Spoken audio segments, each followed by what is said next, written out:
warahmatullahi wabarakatuh. Perkenalkan, nama saya Aska Kamila Sofa, NIM 34218 dari kelompok 5 yang akan membahas mengenai stratifikasi sosial dan mobilitas sosial yang terjadi di masyarakat. Sebelumnya, perkenalkan anggota kelompok 5, yaitu ada Marina Tri Maharani NIM 34219, M. Irzan Maulana NIM 34233, dan Caswula NIM 3420160. Materi yang pertama akan dipaparkan oleh Marina Tri Maharani.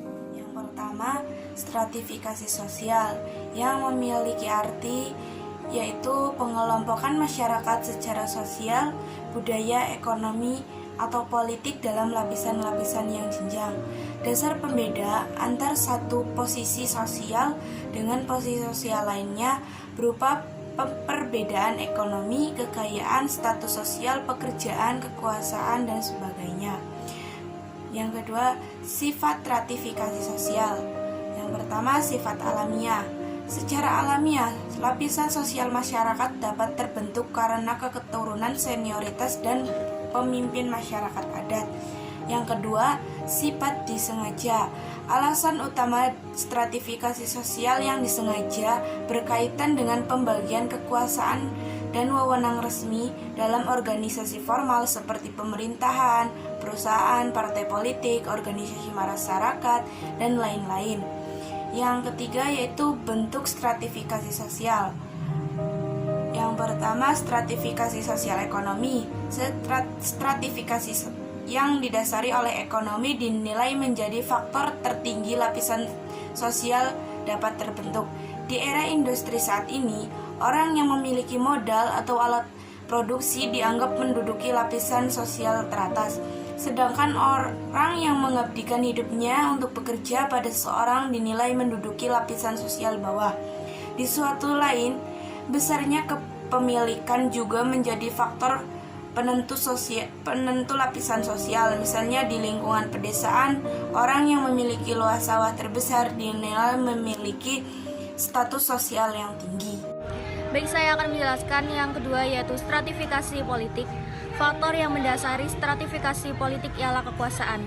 Semakin tinggi kekuasaan seseorang, maka semakin tinggi pula status sosialnya. Begitu pula sebaliknya.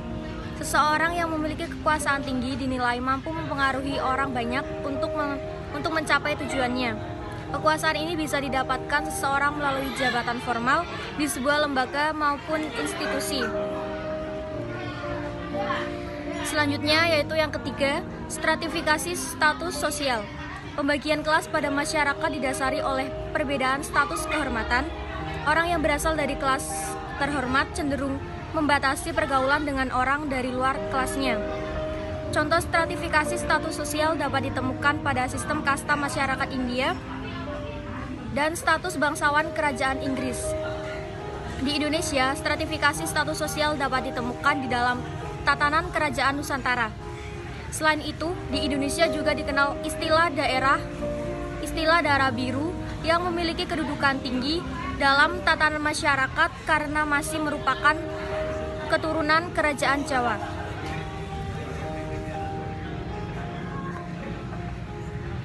Dan selanjutnya proses stratifikasi sosial. Yang pertama yaitu dasar kekayaan. Masyarakat masih lebih menghargai orang yang memiliki kekayaan berlimpah daripada orang yang tidak memiliki kekayaan sama sekali. Jika itu terjadi, maka dasar stratifikasi sosial adalah kekayaan atau ekonomi. Stratifikasi seperti disebut kelas sosial. Kelas sosial adalah stratifikasi sosial berdasarkan ekonomi. Masyarakat tidak dapat melepaskan dimensi ekonomi dari dimensi pekerjaan dan pendidikan. Pekerjaan dengan penghasilan merupakan bagian penting dari ekonomi. Yang kedua yaitu dasar pendidikan. Semakin tinggi pendidikan yang dimiliki, maka semakin tinggi pula kedudukan sosialnya dalam masyarakat. Lapisan pada pendidikan tersebut bisa dilihat dari lulusan sekolah dasar, sekolah menengah pertama, sekolah menengah atas, hingga perguruan tinggi. Ukuran ilmu pengetahuan masih digunakan di dalam kehidupan masyarakat. Dengan pendidikan akan menjadi syarat bagi pekerjaan. Yang ketiga yaitu kekuasaan. jika kekuasaan yang akan masuk dalam lapisan atas dengan kekuasaan yang dimiliki tinggi maka akan dibanding lebih hormat. Berbeda dengan kekuasaan yang dimiliki rendah. Di sini saya akan melanjutkan membaca materi mengenai peran dan fungsi stratifikasi sosial. 1. Sebagai penempatan individu pada strata tertentu. 2. Sebagai media bertukar atau berpindah strata. 3. Untuk menentukan hak dan kewajiban seseorang. 4. Menempatkan bagian-bagian pada struktur sosial. 5. Memecahkan masalah di masyarakat. 6. Mendorong masyarakat agar berjalan sesuai fungsinya. Bentuk-bentuk mobilitas sosial. 1. Mobilitas sosial horizontal.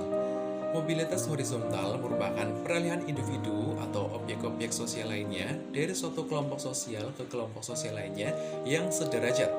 Tidak terjadi perubahan dalam derajat kedudukan seseorang dalam mobilitas sosialnya. Contoh, Pak Amir seorang warga negara Amerika Serikat mengganti kewarganegaraannya dengan kewarganegaraan Indonesia. Dalam hal ini, mobilitas sosial Pak Amir disebut dengan mobilitas sosial horizontal karena gerak sosial yang dilakukan Pak Amir tidak merubah status sosialnya. 2. Mobilitas sosial vertikal. Mobilitas sosial vertikal adalah perpindahan individu atau objek-objek sosial dari suatu kedudukan sosial ke kedudukan sosial lainnya yang tidak sederajat. Sebab-sebab mobilitas sosial. 1. Perubahan kondisi sosial. 2. Ras atau kesukuan. 3. Ekspansi teritorial dan gerak populasi. 4. Komunikasi yang bebas. 5. Pendidikan. Dan 6. Pembagian kerja. Selanjutnya ada gejala mobilitas sosial. Gejala mobilitas sosial bisa terjadi di mana saja, bisa di kota maupun di desa.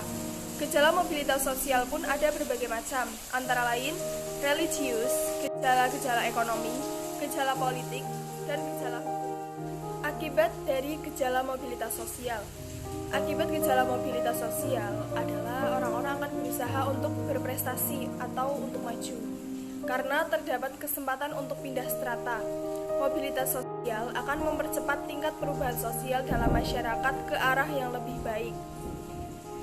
Akibat dari gejala sosial antara lain konflik antar kelas, konflik antar kelompok, konflik antar individu, konflik antar generasi, konflik status dan konflik peran, serta berkurangnya solidaritas dalam kelompok.